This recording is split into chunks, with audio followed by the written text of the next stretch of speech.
Hanggang saan kaya ang galit na ito? Can we sustain this outrage? Well, you know, I have been in the streets for more than 40 years. And it's sad.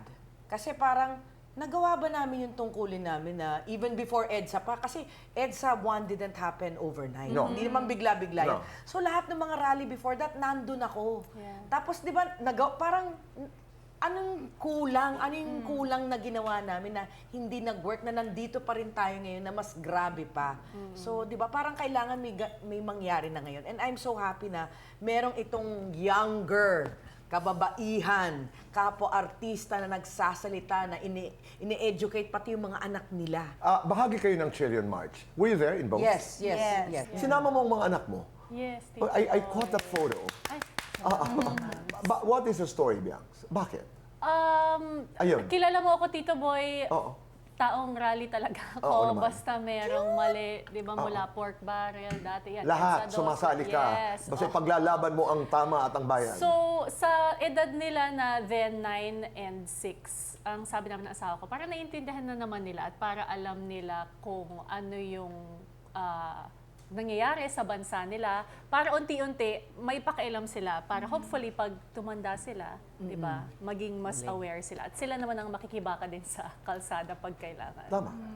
At saka may mga photos ka din nung bata ka na dinadala ka rin sa EDSA. Yes, Di ba? yes. Faith, wala kang pangamba, wala kang takot. Pag ikay pumupunta sa mga rallies na ganito.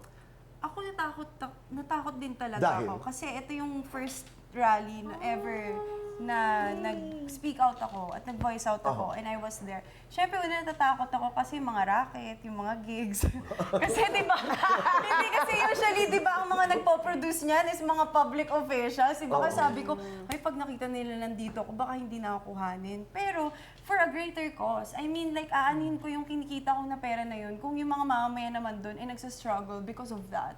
And yung takot din sa safety, kasi at that point, di naman natin alam kung anong mangyayari talaga, di ba? And even sa mga rallies, may mga ibang areas na talagang nagkagulo, Mendiola ito, the first time. Yes. nagkasakitan talaga. And I think, yun din yung iniisip ng karamihan hindi na lang ako pupunta kasi Delikado. baka magkagulo pa, magkasaksakan na dyan, di natin alam kung anong mangyayari. Pero at this point, kailangan yung tapang natin mas mas mataas siya kaysa doon sa comfort na nararamdaman natin.